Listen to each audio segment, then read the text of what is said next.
Hi hello good morning అండి. ఈరోజు నేను ఏం వంట చేయబోతున్నానో మీకు చూపెడుతున్నాను. ఒక్కసారి చూసేయండి, ఓకేనా? ఇదిగోండి, ఇవి మామిడి పిందెలు. ఈ మామిడి పిందెలు చెట్టు నుంచి రాలి, మా ఫ్రెండ్ వాళ్ళ ఇంట్లో చెట్టు నుంచి రాలి కింద పడ్డాయన్నమాట.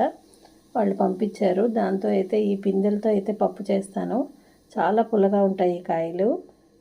నెల ఉంటే ఏమిటంటే పండిపోతాయి. ఇదిగో ఆల్రెడీ 2 కాయలు ఇంకో పండిపోయినట్టుగా ఉన్నాయి. పండినా కూడా తీపి అయితే రాదు, పుల్లగానే ఉంటుంది. కాకపోతే తొక్క తీయడానికైతే రాదు. వాటిల్లో అయితే ఇలా ఒలిచేసి జీడి తీసేసి ఆల్రెడీ పప్పులో వేసి కుక్కర్లో పెట్టేశానండి నేను. అదిగో చూసారా, కుక్కర్లో అయితే పప్పు అయితే అయిపోతుంది.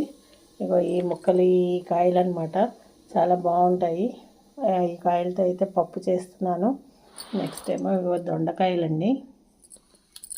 ఈ దొండకాయలు చూడండి, అసలు ఒకటి లావుగా, ఒకటి సన్నగా, ఒకటి బుజ్జి బుజ్జిగా ఇలాగా ఉన్నాయి అన్నమాట. ఈ కాయలుతో మామూలుగా అయితే కాయ కింద చేసుకుంటే దొండకాయ చాలా బాగుంటుంది ఫ్రై. కానీ ఇవి ఒక రకంలో లేవు కదా, ఒకలాగా.